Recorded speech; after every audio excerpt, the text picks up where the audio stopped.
అప్పుల బాధలు వెంటాడుతున్నాయా? అయితే 6 JVR వారి జాతిరత్నాలు ధరించండి. రైట్, బ్రేకింగ్ న్యూస్ వస్తున్నాం. మన టీవీ స్క్రీన్ పై దేశవ్యాప్తంగా నైరుతి ఋతుపవనాలు విస్తరించాయి. తూర్పు నుంచి ఉత్తరం వరకు వర్షాలు దంచి కొడుతున్నాయి. దక్షిణాదికి బంగాళాఖాతంలో ఏర్పడిన వాయుగుండం కారణంగా వాతావరణం ఒక్కసారిగా మారిపోయింది. ఫలితంగా ఏపీ తెలంగాణలోని వివిధ జిల్లాల్లో భారీ వర్షాలు కురుస్తున్నాయి. తెలంగాణలోని పలు జిల్లాల్లో భారీ నుంచి అత్యంత భారీ వర్షాలు కురిసే అవకాశం ఉందని, వచ్చే 2 రోజుల్లో కురుస్తాయని భారత వాతావరణ శాఖ వెల్లడించింది. ఆంధ్రప్రదేశ్లో వర్షాలకు తోడు బలమైన ఈదురుగాలులు కూడా వీస్తాయని వైజాగ్ వాతావరణ శాఖ హెచ్చరించింది. సో భారీ వర్షణ సూచనతో రాబోయే 3 నుంచి 4 రోజుల పాటు ఇటు హైదరాబాద్లో, ఆసిఫాబాద్ జిల్లా, పెద్దపల్లి జిల్లా, ఇంకా నిర్మల్ జిల్లాల్లో చాలా వరకు స్కూల్స్ మూతపడ్డాయి.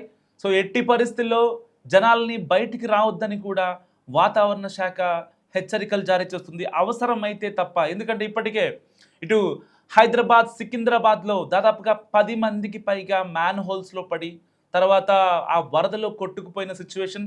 సో ఇప్పటికే కాస్తంత అంటే హైదరాబాద్లో హైడ్రా ఎప్పుడైతే ఉక్కు పాదం మోపిందో దాని తర్వాత కాస్తంత ఆక్రమణలు తగ్గడం, ఆ నీరు అయితే ఆ వరద నీరు రోడ్లపైకి రాకుండా పర్టికులర్గా చెరువుల్లోకి వెళ్ళడం, సో దానికి సంబంధించిన కొన్ని ఏర్పాట్లు మనం చూస్తున్నాం. అయినా సరే గతేడాది సరిగ్గా ఇదే టైంకి హైడ్రా ఎప్పుడైతే ఎంటర్ అయ్యి కాస్త దాని పనితనం చూయించిందో దానికంటే ముందు ఈ టైంకే కనీసం ఒక 40 నుంచి 50 మంది చనిపోయారు. సో ఆల్మోస్ట్ హైడ్రా ఎప్పుడైతే కొన్ని పనులు చేసిందో గ్రౌండ్ లెవెల్లో, అండ్ దాని తర్వాత ఇప్పుడు హైదరాబాద్లో దాదాపుగా 10 మంది చనిపోయిన సిచ్యువేషన్. సో వీళ్ళలో మ్యాన్ హోల్స్లో పడిపోయిన వాళ్ళు ఉన్నారు, ఇంకా అయితే ఆ విద్యుత్ స్తంభాల విషయంలో చనిపోయిన వారు ఉన్నారు. సో ఎట్టి పరిస్థితుల్లో వాతావరణ శాఖ మాత్రం చెప్తుంది ఒకటే, పిల్లలకి అయితే స్కూల్స్ ఇటు కుదిరితే కాలేజీలకు కూడా 2 రోజుల పాటు హాలిడేస్ ప్రకటించేందుకు కూడా ఈ యొక్క విద్యా సంస్థలతో ఇటు తెలంగాణ ప్రభుత్వం కూడా చర్చలు జరుపుతుంది. ఎట్టి పరిస్థితుల్లో ఇటు ప్లే స్కూల్స్ కావచ్చు, సో ఎల్కేజీ నుంచి 10th క్లాస్ వరకు అయితే ఉంటాయో ఆ స్కూల్స్ ఇప్పటికే విద్యాశాఖ నుంచి ప్రాపర్గా మెయిల్స్ వెళ్ళిపోయిన నేపథ్యం. సో ఇలాంటి నేపథ్యంలో ఎట్టి పరిస్థితుల్లో అవసరం ఉంటే తప్ప పొరపాటును కూడా 2 వీలర్ మీద బయటకు వచ్చే సాహసం చేయకండి. ఎందుకంటే హైదరాబాద్లో ఎక్కడ మ్యాన్ హోల్ ఉంటుందో వర్షం పడ్డ తర్వాత ఎప్పుడో మనం తెలియని ప్లేస్కి వెళ్తాం, అక్కడ ఎలాంటి ప్లేస్లో మ్యాన్ హోల్ ఉంది, నాలా ఉంది అనే విషయాలు తెలియక చాలామంది ఇబ్బంది పడుతున్నారు, ప్రాణాలు కూడా కోల్పోతున్నారు. చాలా రీసెంట్గానే కరెక్ట్గా అస్సాంలో ఎంత వరద బీభత్సం క్రియేట్ చేస్తుంది చూసాం. చాలామంది ఇళ్ళు కోల్పోయారు, ఇంకా వాళ్ళ సర్వస్వం మొత్తం కోల్పోయారు. సో హైదరాబాద్లో కూడా లిటరల్గా అలాంటి సిచ్యువేషనే కనిపిస్తోంది. ఎట్టి పరిస్థితిలో బయటికి రాకపోవడమే బెటర్ అంటుంది వాతావరణ శాఖ. మరో 2 రోజుల పాటు, ఇప్పటికే 2 రోజుల నుంచి హైదరాబాద్లో చాలా గట్టిగా వర్షం పడుతుంది.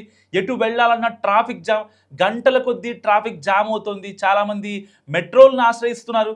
ఇలాంటి నేపథ్యంలో ఎట్టి పరిస్థితుల్లో ప్రజల్ని అంతా జాగ్రత్తగా సేఫ్ ఏరియాలో ఉండాలని కూడా ప్రజలు సూచిస్తున్నారు. ఎలాంటి ఇబ్బంది ఉన్నా మీ వెంటనే అయితే దగ్గరలోని జిహెచ్ఎంసి ఆఫీస్కి కానీ, వాళ్ళ టోల్ ఫ్రీ నెంబర్కి కానీ, లేదంటే మీ దగ్గరలో ఏదన్నా మ్యాన్ హోల్ తెరిచి ఉన్నా సరే వెంటనే ట్విట్టర్లో ట్యాగ్ చేయండి జిహెచ్ఎంసిని. సో వాళ్ళ రెస్క్యూ టీం ఇటు, లేకపోతే వాళ్ళు కుదరకపోతే అంటే విత్ ఇన్ హవర్స్లో ఇటు ఎన్డీఆర్ఎఫ్ టీం కూడా వస్తారు. సో ఆ డిజాస్టర్ రెస్పాన్స్ ఫోర్స్ వచ్చి ఏదైతే మీ యొక్క సమస్య ఉందో దాన్ని వెంటనే సాల్వ్ చేసే ప్రక్రియ కూడా చేయబోతోంది జిహెచ్ఎంసి. సో ఏదేమైనప్పటికీ మన కోసం ఇంట్లో అంటే వాళ్ళ ఆఫీసులకి లేకపోతే ఇంట్లో ఏదో చిన్న పనుల కోసం మనం బయటికి వెళ్తూ ఉంటాం. మన కోసం వెయిట్ చేసే వాళ్ళు, మన కోసం అంటే మనం కట్టుకున్న భార్య కావచ్చు, మన కడుపున పుట్టిన పిల్లలు కావచ్చు, వాళ్ళంతా ఎంతగానో వెయిట్ చేస్తూ ఉంటారు. సో కాబట్టి మీరు రోడ్డు మీద వెళ్తుంటే చాలా జాగ్రత్తగా వెళ్ళండి ఎట్టి పరిస్థితుల్లో. ఎందుకంటే వాతావరణ శాఖ పదే చెప్తోంది, మొన్నటిదాకా ఎల్నినో ప్రభావం ఏదైతే ఆ వేడి గాలుల ప్రభావం వల్ల ఎట్టి పరిస్థితుల్లో ఎక్కడా కూడా వర్షాలు పడలేదు. ఇక ఈ యొక్క సీజన్ మొత్తం అంతే అనుకున్నాం, కానీ కట్ చేస్తే ఆ ఎల్నినో కూడా పక్కకి వెళ్ళిపోయింది. నైరుతి ఋతుపవనాలు భారతదేశంలోకి చాలా వేగంగా వ్యాపించాయి. ఉత్తరం నుంచి దక్షిణం వరకు ఏకధాటిగా వర్షాలు కురుస్తున్నాయి. అయితే కేదార్నాథ్ పర్యటన కూడా ఆపేశారు. భక్తులంతా ఎవరైతే అంటే స్లాట్లుగా వెళ్తా ఉంటారు కదా! వాళ్ళని కూడా ఆపేశారు. ఇటు అస్సాంలో పరిస్థితి చాలా దారుణంగా ఉంది. అండ్ జమ్మూ అండ్ కాశ్మీర్ ఎక్కడ ల్యాండ్ స్లైడ్స్ అయితే ఆ కొండ ప్రాంతాల్లో దాదాపుగా ఆ రాళ్ళు మొత్తం కింద పడిపోయి, ఆ యొక్క మట్టి మొత్తం మీద పడిపోయి కావచ్చు, రోడ్ల మీద పడిపోయి కావచ్చు, చాలామంది ఇబ్బంది పడుతున్నారు. సో, అంటే ప్రకృతి వైపరీత్యం ఎప్పుడు ఎలా వస్తుందో అర్థం కానటువంటి సిచ్యువేషన్. తెలుగు రాష్ట్రాలు ఇందుకు అతీతమేం కాదు. చాలామంది మ్యాన్ హోల్‌లో పడిపోతున్నారు. అంటే బయటకొచ్చే లెక్కలు, జనాలకు తెలుస్తున్న లెక్కలు, గవర్నమెంట్‌కి తెలిసిన లెక్క ఒకరుంటే, తెలియని లెక్క 10 మంది ఉంటున్నారు. సో, అర్థం చేసుకోండి. చాలా జాగ్రత్తగా ఉండండి. వాతావరణ శాఖ పదే పదే చెప్తుంది. మరో 2 రోజుల పాటు. ఎందుకంటే ఇటు తెలుగు రాష్ట్రాలు కూడా స్కూల్ సిబ్బందితో కావచ్చు, కాలేజ్ యాజమాన్యాలు కావచ్చు, వాళ్ళందరితో మాట్లాడుతున్నాయి. ఏదైతే ఎఫెక్టెడ్ ఏరియా ఆ ప్లేసెస్ ఉంటాయో అక్కడ మస్ట్‌గా అక్కడ వాళ్ళతో మాట్లాడి వెంటనే ఆ స్కూల్ కూడా మూయించడం జరుగుతుంది. ఆ కాలేజ్‌ని కూడా మూయించడం జరుగుతుంది. ఎందుకంటే చాలా స్కూల్ బస్సులు వచ్చే ప్రాంతాలు ఏవైతే ఉంటాయో అవన్నీ గ్రామీణ ప్రాంతాల నుంచే కాబట్టి ఈ వర్షాల వల్ల, ఈ వరదల వల్ల సో లోపల ఉన్న పిల్లలకి ఎలాంటి ఇబ్బంది కాకుండా కావచ్చు. ఎందుకంటే అన్ని గ్రామాల్లో తార్ రోడ్‌లో లేకపోతే సిమెంట్ రోడ్‌లో ఉండవు. చాలా వరకు గ్రామాల్లో అంటే నాట్ ఓన్లీ తెలుగు స్టేట్స్ ఎక్కడైనా సరే. సో ఇలాంటి నేపథ్యంలో చాలా జాగ్రత్తగా ఉండండి. సో ఎట్టి పరిస్థితుల్లో బయటికి రావద్దు అని వాతావరణ శాఖ అంచనా వేస్తుంది. అండ్ ప్రభావిత ప్రాంతాల్లో వరదలు సంభవించే అవకాశం ఉంది. సో ఆకస్మిక వరదల వల్ల చాలా ప్రాంతాల్లో కొండ చర్యలు విరిగిపడే ప్రమాదం కూడా ఉంది. సో తెలంగాణలోని చాలా జిల్లాల్లో భారీ వర్షాలు కురుస్తున్నాయి ఇప్పుడు. ఉమ్మడి ఖమ్మం జిల్లా కావచ్చు, ఇంకా ఉమ్మడి వరంగల్ కావచ్చు, నల్గొండ జిల్లా కావచ్చు, ఇటు హైదరాబాద్, రంగారెడ్డి, ఆదిలాబాద్, కొమరంభి, మంచిర్యాల, నిర్మల్, నిజామాబాద్, వికారాబాద్, సంగారెడ్డి, మెదక్, కామారెడ్డి జిల్లాలకు ఇప్పుడు ఆరెంజ్ అలర్ట్ ప్రకటించిన నేపథ్యం. సో మరోవైపు జగిత్యాల, రాజన్న సిరిసిల్ల జిల్లా, ఇటు కరీంనగర్, పెద్దపల్లి, జయశంకర్, భూపాలపల్లి, ములుగు జిల్లాలకు ఎల్లో అలర్ట్ జారీ చేశారు. ఇక భాగ్యనగరంలో అంటే ఒక రకంగా రెడ్ అలర్ట్ జారీ చేసిన పరిస్థితే. ఎందుకంటే ఆకాశం కంప్లీట్గా మేఘావృతమై ఉంది. ప్రతి గంటకి ఒక 2 సెంటీమీటర్ల వర్షం హైదరాబాద్లోనే పడుతుంది. సో ఇలాంటి చినుకులు పడుతున్నా చాలామంది అంటే బయట కనపడుతున్న నేపథ్యం.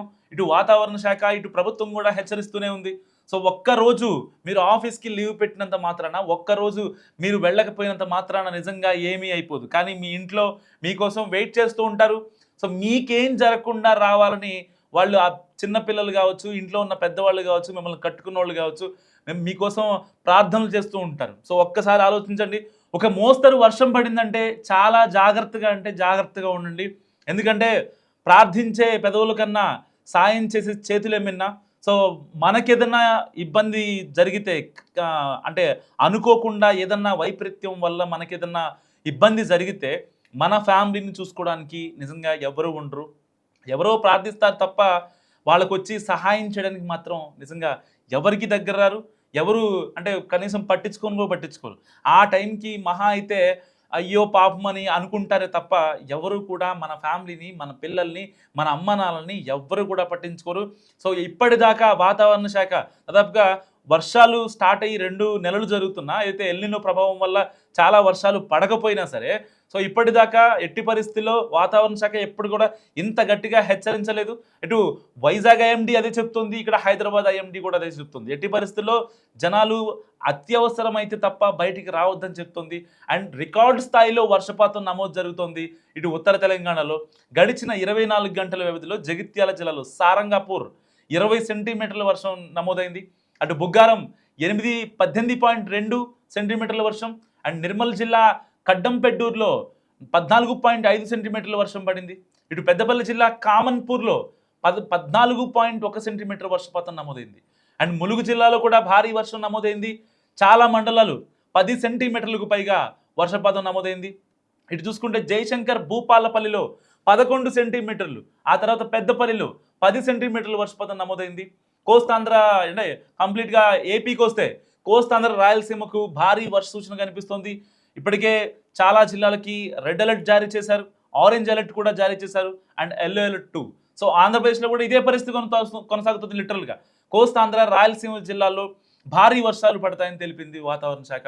సో వర్షాలకు తోడు గంటకు 40 నుంచి 50 కిలోమీటర్ల వేగంతో బలమైన ఈదురుగాలులు వీచే అవకాశం ఉంది. సో ఈ విషయాన్ని వైజాగ్ వాతావరణ కేంద్రం వెల్లడించింది. శ్రీకాకుళం జిల్లా, ఇంకా పార్వతీపురం, మన్యం, అల్లూరి సీతారామరాజు, కాకినాడ, డాక్టర్ బిఆర్ అంబేద్కర్, కోనసీమ, ఇంకా గుంటూరు, కృష్ణా జిల్లాల్లో తేలికపాటి నుంచి ఒక మోస్తరు వర్షాలు పడతాయట. సో పోలవరం, పశ్చిమ గోదావరి, ఏలూరు జిల్లాల్లో మోస్తరు వర్షాలు కురిసే అవకాశం ఉందని కూడా వాతావరణ శాఖ అంచనా వేసింది. సో వర్షం పడే సమయంలో పిడుగులు ముప్పు పొంచి ఉందని, ఈ విషయంలో ప్రజలు అత్యంత జాగ్రత్తగా ఉండాలని, సో ఇప్పటికే ఏపీ ఆరోగ్య శాఖకు సంబంధించింది కాబట్టి డిజాస్టర్ రెస్పాన్స్ ఫోర్స్ కావచ్చు, ఆ యొక్క అధికారులు చెప్తున్నారు. ఎట్టి పరిస్థితుల్లో ఇటు అంటే ఏపీ ఐఎండి చెప్పినా, ఏ ఐఎండి చెప్పినా, తెలంగాణ ఐఎండి చెప్పినా, నేషనల్ ఐఎండి చెప్పినా, ఎవరు చెప్పినా ఒకటే చెప్తున్నారు. సో నైరుతి ఋతుపవనాలు ఆల్మోస్ట్ సెంటర్ అయిపోయి వాటి ప్రతాపం చాలా గట్టిగా ఉండే అవకాశం చాలా మనకి క్లియర్గా కనిపిస్తోంది. సో 4 రోజుల నుంచి ఇటు హైదరాబాద్లోని చాలా ప్రాంతాలు నీట మునిగాయి. సో కొంచెం ఒక రకంగా హైడ్రా ఉంది కాబట్టి కొన్ని ప్రాంతాల్లో రిలీఫ్ వచ్చినప్పటికీ ఆ యొక్క వాటర్ని అంటే కొన్ని మోటార్ల సహాయంతో బయటికి పంపించేస్తున్నారు. సో అలాంటి సిచ్యువేషన్ ఏదన్నా జరగరాంది జరిగితే నిజంగా మన ఫ్యామిలీ మొత్తం ఇబ్బంది పడాల్సిన సిచ్యువేషన్. ఎందుకంటే అంటే ఇంకెవరు చూసుకుంటారైతే మనం అనుకోం. కాబట్టి మనం జాగ్రత్తగా ఉందాం, మన ఫ్యామిలీని జాగ్రత్తగా చూసుకుందాం. వాతావరణ శాఖ హెచ్చరికల్ని ఎట్టి పరిస్థితుల్లో ఫాలో అవుదాం.